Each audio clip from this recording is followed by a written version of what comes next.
Hello les cousettes, j'espère que vous allez bien. Avant toute chose, je vous laisse rejoindre mes réseaux Facebook, Instagram et ici même la chaîne YouTube Les Bobines d'Emeu. N'oubliez pas de vous abonner et de sélectionner la petite cloche. Si vous voulez m'aider à faire grandir cette chaîne, n'hésitez pas à me laisser un j'aime, à me partager votre avis en commentaire sous les vidéos. Sachez que plus une vidéo YouTube a de j'aime et de commentaires, plus elle sera mise en avant par YouTube.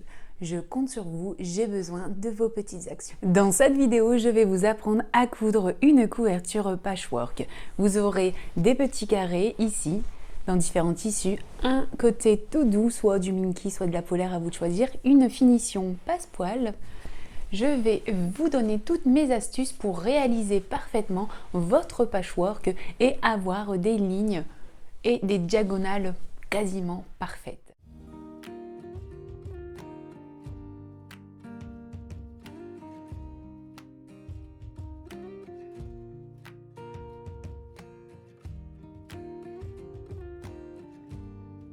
Je vous ai préparé plusieurs fiches explicatives. Là par exemple, nous partons sur un rectangle de 15 cm que nous allons multiplier par 5 afin d'obtenir les 75 cm voulus pour la largeur de la couverture. Ici, chaque carré fait 15 cm. À cela, je viens ajouter 2 cm de marge de couture. J'obtiens un carré de 17 cm de côté. Ensuite, il me faudra 5 tissus différents que je vais venir multiplier par 6 au niveau de la hauteur pour obtenir 90 cm. Je vais faire un assemblage où les diagonales vont représenter le même tissu à chaque fois. Vous pouvez par exemple partir sur un modèle où les carrés sont plus grands. 25 cm de côté par exemple pour obtenir 75 cm de largeur que je vais multiplier par 4 carrés pour obtenir 1 mètre au niveau de la hauteur. Pour réaliser ce projet, n'oubliez pas d'ajouter les marges de couture et donc le carré fait 27 cm de côté. Je vous ai fait un autre modèle pour vous montrer qu'on peut varier les plaisirs. À vous de choisir le modèle et de le modifier en fonction de votre projet.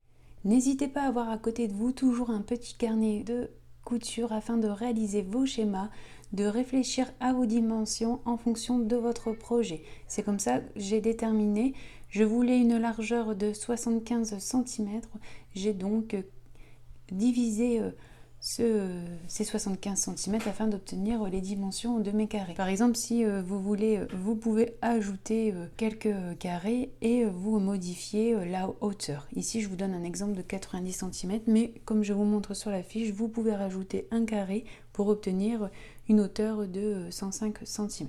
N'hésitez pas à faire vos calculs.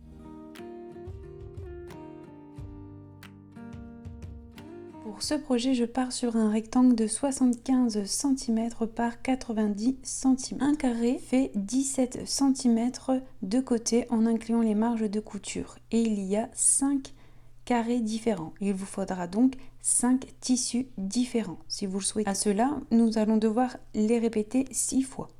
Donc il vous faudra 6 carrés de 17 cm de côté par tissu. Pour nous aider dans la découpe des carrés de 17 cm de côté, nous allons réaliser un gabarit sur une feuille cartonnée. À l'aide de ma règle patchwork, je trace un carré de 17 cm de côté. Je fais en sorte d'être précise lors de mon traçage et de ma découpe afin d'obtenir des carrés bien précisément découpés de 17 cm de côté. Prenez un premier tissu, pliez-le endroit contre endroit, lisière contre lisière, pliez-le une seconde fois et nous allons découper directement la bande rectangulaire en nous servant de notre patron, ce qui représente environ, on va dire, un peu moins de 20 cm de tissu sur la lèse. Si vous préférez, vous pouvez directement prendre votre règle et tracer votre parallèle de 20 cm pour être précis lors de vos découpes. Maintenant, il ne me reste plus qu'à plier mon tissu 6 fois en faisant en sorte, comme je le répète, d'être précis lors de notre découpe. Ici, j'ai enlevé la lisière afin qu'elle ne nous gêne pas lors de l'assemblage. Et là, je vais plier 6 fois mon tissu. Vous pouvez vous aider du fer à repasser, c'est même un indispensable pour ce projet. Chaque bande de tissu devra être soigneusement repassée. Vous vous servez de votre gabarit pour effectuer votre pliage. Vous pouvez même toujours utiliser le fer à repasser et on le plie 6 fois de manière régulière. Je vous montre plusieurs façons d'effectuer votre pliage. Choisissez la manière que vous préférez. Une fois que vous avez fini, comptez bien que vous avez bien vos 6 carrés. Et là, vous pouvez passer à la découpe du tissu. Je repasse bien tous mes carrés. Je positionne mon gabarit sur l'ensemble des 6 carrés. Et là, je vais venir découper tout autour. Une fois que j'ai effectué ma première découpe, je peux mettre 2 pinces afin que le gabarit soit bien positionné.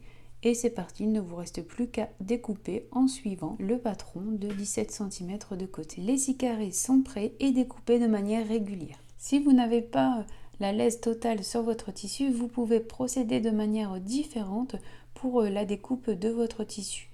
Le but étant de plier plusieurs fois votre tissu afin de découper vos carrés en même temps et de gagner du temps et d'être efficace et précis. Mes tissus sont prêts. Je reprends ma petite fiche et nous allons numéroter tous les tissus. Là ici, ils sont placés dans le sens de ma première bande, dans le sens voulu. Alors là, dans la première ligne, je vais noter tout simplement 1, 2, 3, 4 et 5. Et je vais faire la même chose sur tous les carrés. Et voilà, maintenant c'est parti, vous allez numéroter tous vos carrés. Faites en sorte d'écrire à l'encre effaçable à la chaleur et aussi placez votre numéro sur l'envers du tissu en respectant bien le sens du motif. Si toutefois votre tissu comporte un motif et qu'il y a un sens, faites bien attention. Et maintenant je vais décaler ma rangée en déplaçant le 1 vers la droite et je renote 1, 2, 3, 4 et 5 et je fais la même chose à chaque fois. Je décale toujours d'une rangée le 1 afin que les diagonales représentent toujours le même numéro. Je vous mettrai la photo récapitulative de tous les numéros pour être sûr que vous ayez bien compris le principe.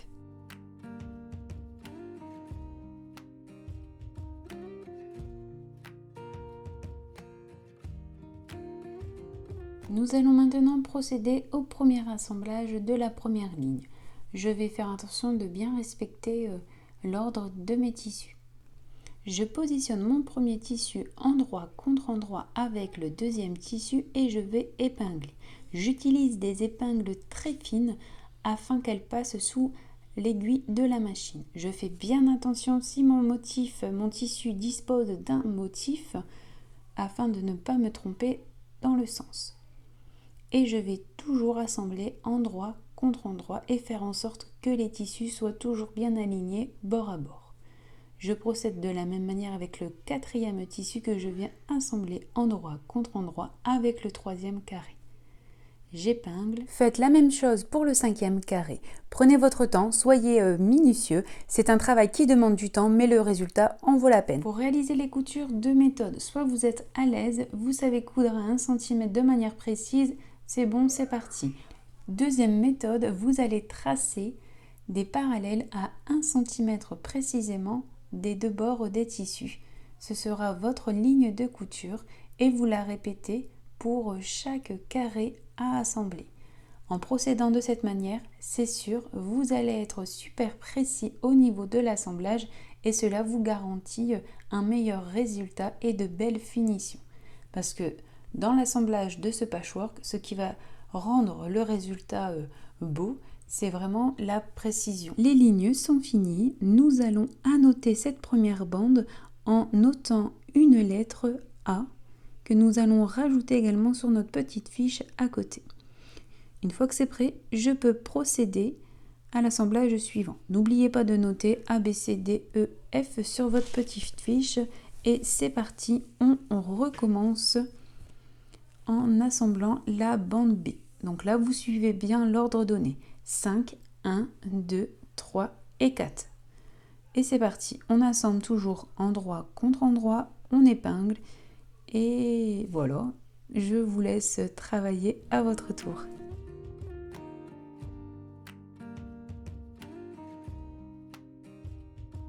Réalisez également vos lignes repères à 1 cm de chaque bord à assembler. N'oubliez pas d'annoter votre seconde bande avec la lettre B. Procédez de la même manière pour la bande C. Je vous rappelle l'ordre: 4, 5, 1, 2, 3. On assemble endroit contre endroit, on épingle et on réalise les lignes de couture à 1 cm de chaque bord à assembler. Procédez de la même manière pour toutes les bandes. Ici, je termine ma bande F, je n'oublie pas de la noter. Voilà ce que vous devez obtenir. N'hésitez pas à contrôler que vos lignes vos diagonales soient bien régulières au niveau des tissus. Pour chaque projet, adaptez l'aiguille en fonction de votre tissu. Ici, une aiguille 80 voire 90 universelle. Je prends ma bande A et je commence l'assemblage de la première couture en suivant bien la ligne que nous avons tracée. Il faut que l'aiguille soit exactement positionnée sur la ligne. Vous commencez et terminez par un point d'arrêt. Vous allez coudre au point droit. Normalement, il n'est pas nécessaire d'allonger la longueur de votre point. Et vous allez procéder de la même manière pour toutes les coutures d'assemblage des carrés. Pour ce projet, il est indispensable vraiment d'être précis lors de vos coutures d'assemblage, de vraiment bien positionner vos carrés, qu'ils soient toujours positionnés bord à bord. Vous voyez, à chaque fois que ce soit le bord où je suis en train de coudre comme le bord en haut, je positionne correctement afin de mettre toutes les chances de mon côté et d'obtenir de belles coutures bien droites. C'est un excellent exercice même si vous débutez la couture pour apprendre à coudre droit. Une fois les coutures terminées, enlevez toutes vos aiguilles au fur et à mesure. Vous coupez vos petits fils de couture au fur et à mesure également. Répétez la même étape pour la bande B. Ici, je vous montre de plus près afin que vous voyez bien. Je suis la ligne que nous avons tracée à 1 cm des bords. Je fais en sorte d'être précise. Je termine par un point d'arrêt. J'enlève mes petits fils au fur et à mesure aussi, c'est une autre option. Et je fais la même chose pour tous les autres carrés de la bande B. Nous ferons la même chose également pour la bande C, D, E et F. Je vous laisse coudre à votre rythme vos bandes. Et voilà, ça y est, toutes mes bandes sont cousues. Maintenant, nous allons ouvrir les marges de couture. Mais attention à nos repères qui vont s'effacer avec la chaleur du fer à repasser. Alors, petite astuce, je vais simplement scotcher avec du ruban pour peintre sur mon tissu et bien noter la bonne lettre correspondante. Faites en sorte de faire ces petits repères, c'est vraiment très utile pour l'assemblage, ça vous évitera de vous tromper. Je prends ma première bande A et je vais aplatir toutes mes marges de couture. Vous pouvez le faire avec votre ongle, mais je vous conseille vivement d'utiliser le fer à repasser pour un travail de qualité. Pour le patchwork, pour moi, c'est vraiment un outil indispensable ici. Passez le fer également sur l'endroit de votre tissu. Répétez ces mêmes étapes pour toutes les bandes de notre ouvrage. Le repassage est ok, je vais assembler mes deux premières bandes A et B, endroit contre endroit, et surtout je vais faire attention de vraiment bien aligner les lignes de couture de tous les carrés. Pour cela, utilisez des aiguilles très fines comme je vous ai dit et faites en sorte que l'aiguille soit positionnée juste dans la couture d'assemblage, toujours dans le but de vous aider à réaliser un travail précis et minutieux. Vous pouvez réaliser votre ligne de couture, votre guide à 1 cm du bord des tissus. Je vous montre de plus près la technique pour bien positionner l'aiguille. Vous voyez, je fais en sorte qu'elle soit bien positionnée dans la couture d'assemblage, aussi bien sur le devant que sur le derrière. Je vais vraiment faire en sorte d'être précis et je n'hésite pas à repositionner, à réessayer si besoin, et ce à chaque fois. En procédant de cette manière, c'est ce qui va vous permettre d'être précisément aligné, et ce sur toutes les lignes. Reprenez votre machine et nous allons procéder à la couture d'assemblage des bandes dans le sens de la longueur. Je fais en sorte que mes tissus soient toujours super bien alignés bord à bord et je vais faire en sorte de bien suivre la ligne que nous avons tracée. Faites en sorte aussi que les marges de couture soient toujours aplaties aussi bien sur le dessus que sur le dessous. Et ce, à chaque passage pour chaque carré. Venez maintenant ajouter la bande C à la bande B en étant bien aligné bord à bord et en faisant correspondre toutes les coutures à chaque fois en étant bien précis comme je vous ai montré avec votre aiguille. Vous allez répéter ces actions à chaque fois. Pour être sûr que la méthode soit bien comprise, je remontre. On positionne bord à bord les tissus, couture contre couture.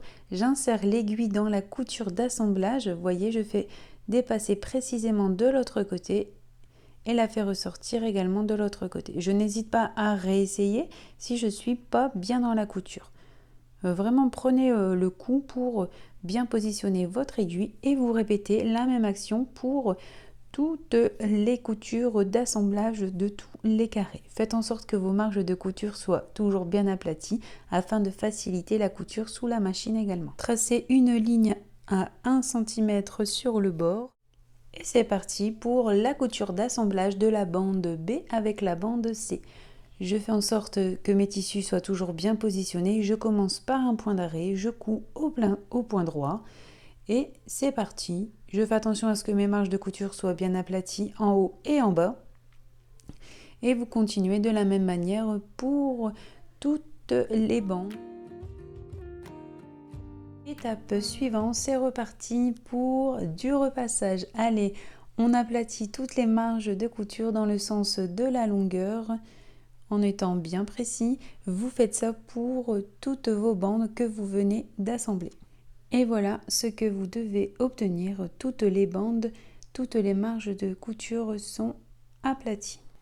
Passez le fer également sur l'endroit des tissus afin de bien aplatir toutes les marges encore une fois. Enlevez toutes les étiquettes. Pour une version chaude, hivernale, prête à être offerte pour une naissance par exemple, je vous propose de mettre une ouate épaisse à l'intérieur. Choisissez la ouate adaptée en fonction de votre besoin, mais surtout aussi de votre machine. Si votre machine ne passe pas bien les épaisseurs, faites attention, choisissez un molleton, une ouate un petit peu plus fine. Si vous voulez réaliser une version estivale, alors là, il n'y a pas besoin de mettre de la ouate de rembourrage, quoi que ce soit. Vous pouvez directement assembler votre patchwork à un tissu, soit de la polaire tout de même, soit de la double gaze. En général, c'est un tissu qui respire, qui sèche assez vite. Les parents l'aiment beaucoup.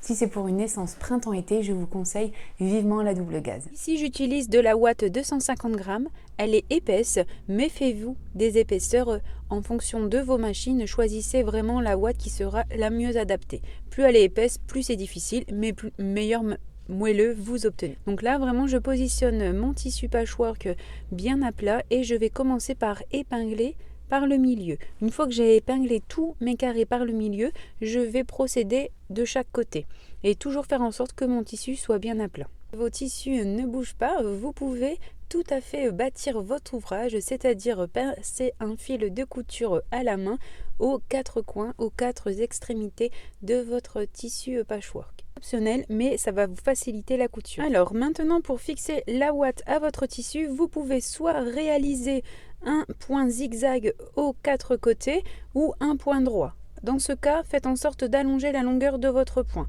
Ici, moi, je vais matelassé les lignes des carrés.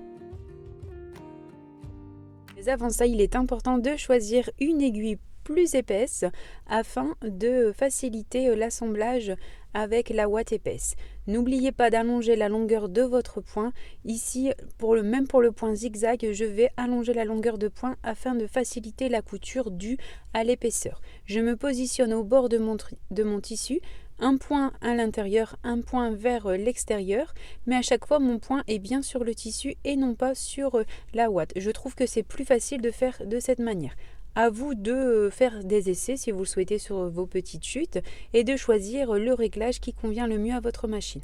Je vous montre ce que donne le point zigzag. Vous voyez, je suis toujours sur mon tissu et non pas sur la ouate. Si vous voulez matelasser votre ouvrage, je vous conseille de réaliser un point zigzag uniquement sur le petit bord, le haut de 75 cm. Cela va vous permettre d'obtenir de belles coutures de matelassage. Vous allez toutes les commencer de ce côté. De cette manière, les tissus sont sécurisés, vous pouvez effectuer vos lignes de couture de manière aisée. Si vous avez déjà vu plusieurs de mes vidéos, vous savez que j'ai un amour inconditionnel pour le matelassage. Et surtout ici, il y a un intérêt à ce que la ouate soit bien maintenue pour que notre ouvrage dure dans le temps et ainsi qu'il résiste au lavage. De cette manière, la ouate est vraiment sécurisée, elle ne bougera pas et pourra résister aux nombreux lavages en machine.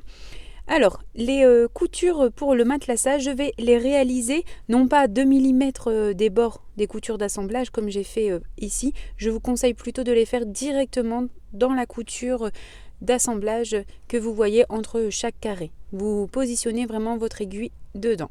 Et nous allons matelasser seulement en ligne verticale. Si vous le souhaitez, pourquoi pas le faire en ligne horizontale et matelasser ainsi chaque carré. À vous de choisir en fonction du résultat voulu, de vos envies et de votre courage. Parce que, il faut le dire, c'est pas difficile, mais ça demande du temps. Je vous laisse choisir les options de votre choix et surtout, faites-vous plaisir. Une fois le matelassage effectué, vous pouvez également effectuer une couture pour bien maintenir les tissus sur les bords qui n'ont pas de couture. Donc les bords droits, le long bord droit, celui du bas et celui de gauche également. Soit vous réalisez cette couture au point droit en allongeant bien la longueur de votre point au maximum, ou alors vous faites également un point zigzag, à vous de choisir. Une fois ces étapes effectuées, je prends soin d'enlever toutes les aiguilles et je vais enlever également mon fil de bâti tout autour. Coupez l'excédent de ouate sur les 4 bords. Vous vous positionnez vraiment au plus proche de votre tissu. Pour une jolie finition, vous pouvez poser du passepoil si vous le souhaitez. Ici, j'utilise un passepoil de 1 cm de largeur afin de respecter mes marges de couture pour tous mes carrés. Je vous conseille d'enlever de 3 cm la couture du passepoil et ainsi ôter également 2 cm de cordelette. Nous démarrons la couture là où il n'y a plus de cordelette. Il y a 2 façons possibles de faire. Soit vous épinglez votre passepoil tout autour de votre couverture, faites en sorte que le boudin soit bien à l'intérieur de votre couture et la couture du passepoil, elle est bien positionnée bord à bord avec notre assemblage. Ici, il y a des coins, nous allons cranter tous les coins afin de positionner correctement le passepoil. Si vous le souhaitez, vous pouvez épingler et faire ce système tout autour de votre couverture ou alors vous le faites directement à la machine à coudre. Moi, je trouve que c'est plus facile et au niveau des angles, ce sera plus précis de le faire directement à la couture à la machine. Pour coudre facilement votre passepoil, vous pouvez allonger la longueur de votre point A4 et changer votre pied presseur en utilisant soit un pied spécial passepoil, soit un pied à fermeture éclair. Cela va vous permettre de coudre vraiment au plus proche du boudin et de coudre sur la couture déjà existante du passepoil. Ici, j'ai fait un petit repère à 2 cm, là où il n'y a plus de cordelette. Je vais commencer ma couture à cet endroit-là précisément. Je me positionne vraiment sur la couture déjà existante du passepoil. Faites en sorte d'avoir bien assemblé le passepoil endroit contre endroit. Là où les fils de couture déjà présents sont les plus jolis, c'est l'endroit de votre passepoil. Donc là, je vais coudre en me positionnant au plus proche de mon tissu, de ma couverture, et je vous montre en détail comment réaliser vos coins. Je ralentis et j'arrête ma couture lorsque j'arrive dans le coin. Je vais cranter, on va dire, le coin. Je vais faire 3 crans afin de bien positionner mon passepoil. Il sera légèrement arrondi, mais le but est de quand même conserver un angle. Il ne sera pas pointu, mais légèrement arrondi. Aiguille plantée, je tourne mon tissu et je repositionne mon aiguille toujours dans la couture déjà existante du passepoil. Vous continuez tout simplement votre couture et lorsque vous allez arriver vers le second coin, vous vous arrêtez un petit peu avant. Une fois que vous êtes arrêté, aiguille plantée vous allez faire des petits crans, vous voyez, juste dans l'angle. J'en fais un premier et j'en fais 2 de chaque côté de mon premier cran. Cela va me permettre de tourner correctement mon passepoil. Là, il va vraiment se positionner correctement et ça va vous faciliter la couture. Il faut faire en sorte que le passepoil soit toujours bord à bord avec la couverture. Cela va nous permettre de coudre droit, de conserver les angles et vraiment d'être précis et de toujours de conserver les carrés. Une fois que vous arrivez dans l'angle, aiguille plantée, vous allez lever votre pied presseur et tournez délicatement votre tissu au fur et à mesure pour bien rester sur le passepoil et ce au plus proche en continuant de coudre sur la couture déjà existante du passepoil. En fait, c'est vraiment ça la clé de la réussite d'une belle couture de passepoil, c'est de coudre sur la couture déjà existante de votre passepoil de manière précise. Ici, vous voyez, j'ai remis mon pied classique, habituel, parce qu'il est transparent et j'ai l'habitude de coudre avec, je préfère vraiment. Mais il est conseillé de mettre votre pied à fermeture éclair comme je vous ai montré auparavant. Ensuite, vous continuez tout simplement votre couture en étant le plus droit possible et vous répétez les mêmes étapes pour les 2 coins restants.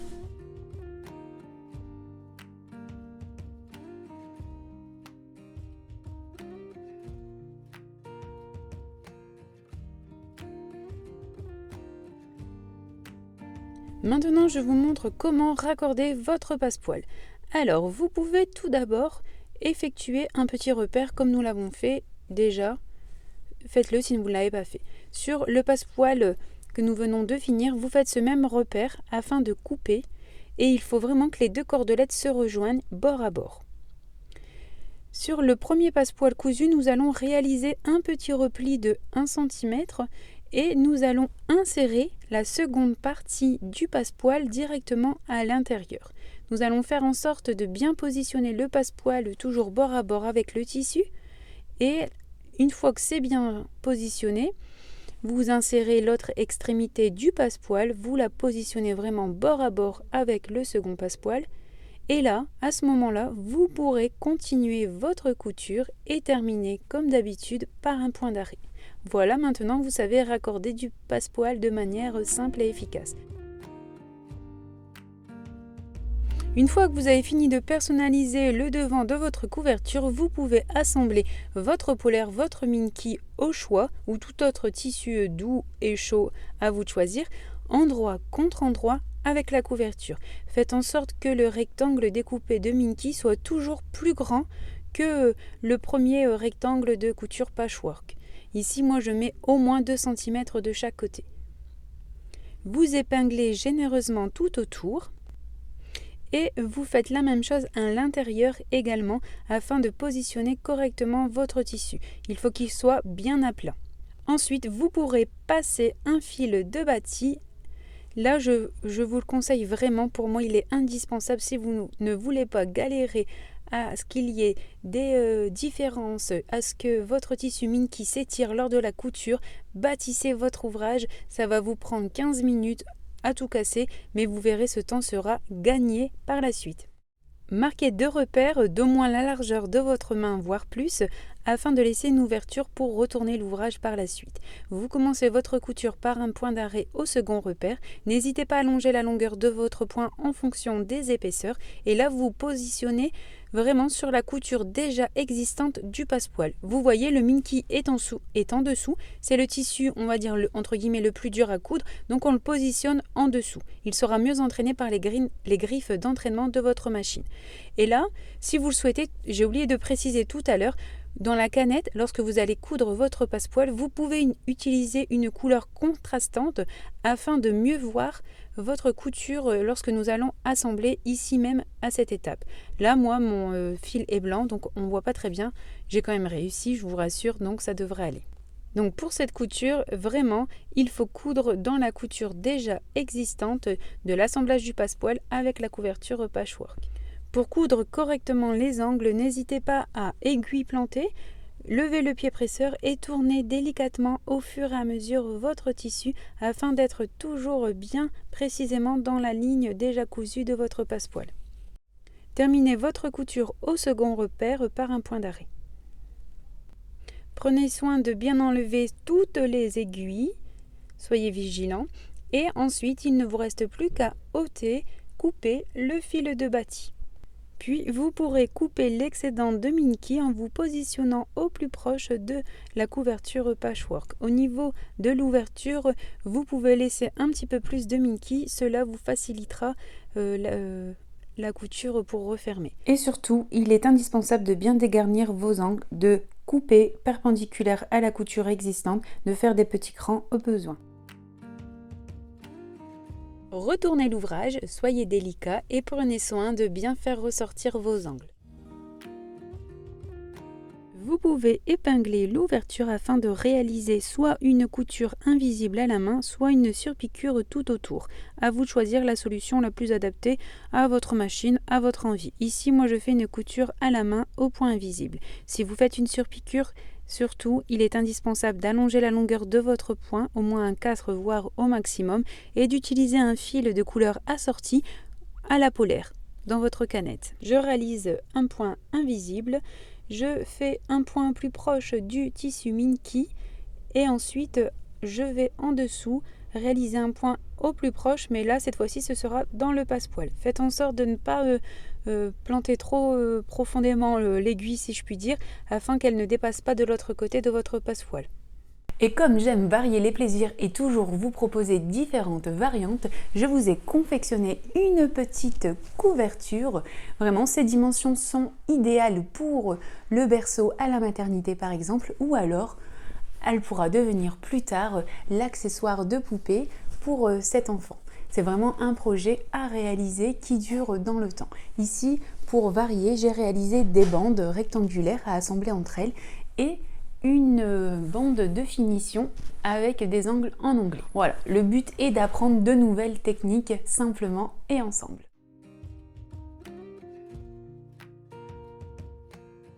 Pour la version petite couverture pour berceau ou pour poupée, vous allez avoir besoin de 5 rectangles de 47 cm par 14 cm que nous allons venir assembler endroit contre endroit, comme nous avons vu pour les carrés. Ça va être le même principe. Vous choisissez l'ordre que vous souhaitez. Et c'est parti, on assemble le premier rectangle avec le deuxième rectangle. Vous épinglez, vous faites en sorte que vos deux tissus soient vraiment bord à bord et vous faites la même chose, le tissu 2 avec le tissu 3 et ainsi de suite jusqu'à votre 6e, 7e tissu en fonction de ce que vous aurez choisi également vous à la maison. Une fois que j'ai fini d'épingler, je vais également réaliser une ligne à 1 cm des bords à assembler afin d'être précise lors de l'assemblage et de la couture de toutes vos bandes. Vous n'êtes pas obligé de le faire, vous pouvez passer directement à la couture, à vous de choisir la meilleure solution. Place à la couture maintenant, je commence par un point d'arrêt, je n'ai pas besoin d'allonger la longueur de point et je vais faire en sorte que mon aiguille soit bien positionnée sur la ligne que j'ai tracée au préalable. Je vais procéder de la même manière pour toutes les coutures d'assemblage, pour tous mes rectangles, mes bandes. Et là aussi, il est indispensable d'avoir un bon fer à repasser pour aplatir toutes les marges de couture pour un joli résultat. Je vous propose de mesurer les 4 côtés de votre rectangle et la mesure obtenue servira pour 2 choses. La première chose ici, ce sera pour déterminer le rectangle nécessaire de polaire, de Minky, etc. Faites en sorte que votre rectangle ait au moins 2 cm en plus de chaque côté pour faciliter l'assemblage. Ici, le rectangle de polaire fait 53 cm par 70 cm. Je vais assembler envers contre envers. Oui, ce n'est pas une erreur. Je fais bien envers contre envers. Vous verrez pourquoi par la suite. Je vais épingler et si vous le souhaitez, vous pouvez même bâtir votre ouvrage. C'est vivement conseillé avec ce type de tissu. Après avoir cousu soit au point droit, soit au point zigzag votre tissu patchwork à la polaire, vous pouvez couper l'excédent de polaire. La deuxième raison pour laquelle je vous ai fait mesurer le contour de votre couverture, c'est pour réaliser une bande de finition. J'ai obtenu ici environ 2 mètres. Je vais découper une bande d'environ 2,50 m par 6 cm que je vais venir assembler avec une petite couture. Positionnez la bande endroit contre endroit avec la polaire. Ne commencez pas dans un coin, mais plutôt au milieu d'un des bords en vous laissant une petite marge de ruban. Vous allez coudre de la largeur de votre pied presseur. Donc là, vous voyez, je suis bien positionnée sur l'endroit de la polaire. Ma bande est endroit contre endroit et je fais en sorte que mes deux bords soient bien alignés et de coudre droit. Une fois que je vais arriver dans le coin, vous allez faire un point d'arrêt en vous arrêtant environ 1 cm, 1 cm et demi de la fin. Vous pouvez vous marquer un repère si besoin. Vous terminez bien par un point d'arrêt. On enlève les petits fils, on se positionne sur le côté et je vous montre le pliage à effectuer. Vous allez venir former la diagonale en positionnant le ruban vers l'extérieur. et ensuite vous le faites revenir à l'intérieur de la polaire en marquant bien les plis et en vous positionnant dans l'angle déjà existant de la couverture. Vous obtenez ici la diagonale du ruban et pour former le coin en onglet. Là où j'ai épinglé, nous allons venir tracer une diagonale. Vous pouvez le faire à la règle si besoin. Nous allons venir mettre un repère à 2 cm. La couture de la diagonale va commencer à ce repère. Ça veut dire que je laisse un espace vide non cousu au bord de la diagonale. Je me positionne à la machine à coudre et je vais commencer par un point d'arrêt. Je commence par un point d'arrêt, j'ai bien laissé mes 2 cm non cousus et là surtout vous allez coudre jusqu'à la pointe en écartant bien le tissu polaire afin de ne pas coudre dessus. Maintenant vous pouvez repositionner votre tissu le long de votre polaire en respectant bien l'angle droit, épingler si besoin et nous recommençons la couture dans l'angle par un point d'arrêt et en se positionnant toujours bord à bord la bande de finition, la polaire et le pied presseur. Vous pourrez continuer de coudre toujours au point droit. N'hésitez pas à allonger la longueur de votre point en fonction des épaisseurs et des machines. Je pense que ce sera mieux et que la couture sera plus facile en allongeant votre point. Une fois que vous arrivez dans l'angle, vous allez répéter exactement les mêmes étapes. J'arrête ma couture à 1 cm de l'angle droit. Je termine par un point d'arrêt. Je vous laisse observer le pliage en vidéo. Des fois, les images parlent mieux que les mots.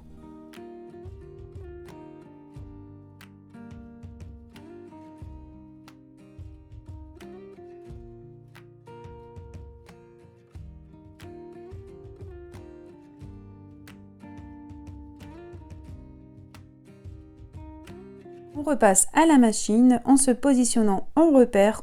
On commence par un point d'arrêt et on descend bien au niveau de la pointe de l'angle en faisant en sorte de ne pas coudre la polaire et de terminer par un point d'arrêt.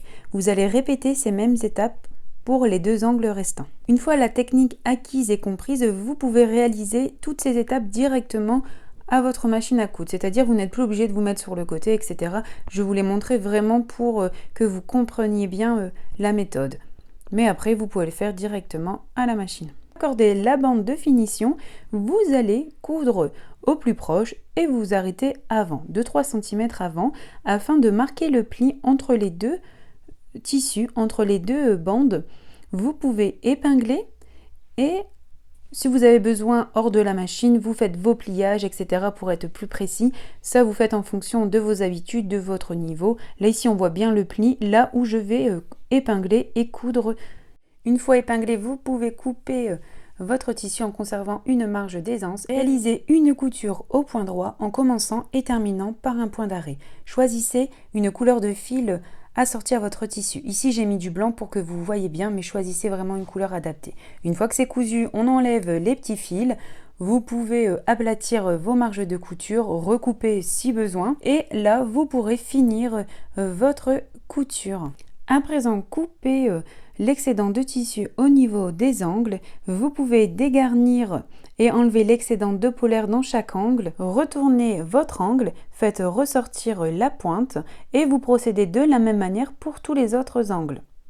N'hésitez pas à vraiment bien enlever votre polaire pour obtenir de belles finitions. On se positionne au plus proche de la couture sans la couper bien entendu. Et vous répétez ces actions aux 4 côtés. Quand vous coupez, faites en sorte de garder un petit peu de tissu au niveau des 2 cm, de pas trop dégarnir votre marge de tissu à cet endroit-là. Pour bien retourner l'angle, vous pouvez vous aider du petit outil retourne-angle de précision. Soyez délicat afin de ne pas passer à travers la polaire. Maintenant, je vais bien positionner mes tissus. Vous pouvez aplatir la marge de couture de l'assemblage couverture patchwork et la polaire afin de bien faire ressortir vos coutures. Ici, je vais réaliser un repli d'1 cm, un bon centimètre en fonction des 2 cm que vous avez fait dans l'angle. Vous positionnez exactement au niveau de cet angle. Vous pouvez vous aider du fer à repasser pour bien aplatir les marges de couture et ensuite réaliser votre pli. Si vous utilisez du tissu Minky, surtout faites bien attention de ne pas repasser sur ce tissu parce que les petites bulles vont s'enlever. Vous mettez votre couture sur votre tissu, voyez, vous le mettez sur la table à repasser pour marquer votre ourlet. Une fois que l'ourlet est placé, vous pouvez épingler. Surtout faites en sorte que l'ourlet formé soit identique sur les 4 côtés. Faites en sorte que vos tissus soient bien positionnés, bien à plat, avant de former votre ourlet. Dernière étape, vous surpiquez à 2 mm du bord. Faites en sorte d'allonger la longueur de votre point. Il y a un petit peu d'épaisseur en fonction de vos tissus. Vous pouvez facilement allonger la longueur de point à 3,5. N'hésitez pas à faire des essais au besoin. Une fois que vous arrivez dans l'angle, faites en sorte que l'aiguille soit positionnée dans la couture que nous voyons, dans l'angle droit, afin de bien vous repositionner et de bien repartir à 2 mm de l'autre côté. Et voilà, la vidéo est terminée. Si vous avez aimé coudre avec moi ces projets, vos couvertures patchwork n'ont plus de secret. J'espère que cette vidéo vous aura plu. N'hésitez pas à me laisser un j'aime, à partager vos réalisations sur les réseaux sociaux, sur les groupes de couture. Vous pouvez même me rejoindre sur le groupe Le Club des Meux. Je me ferai un plaisir de vous y accueillir et de partager ensemble vos réalisations effectuées à partir de mes tutos. Je vous dis à très vite pour une nouvelle vidéo et surtout, on n'oublie pas de s'abonner.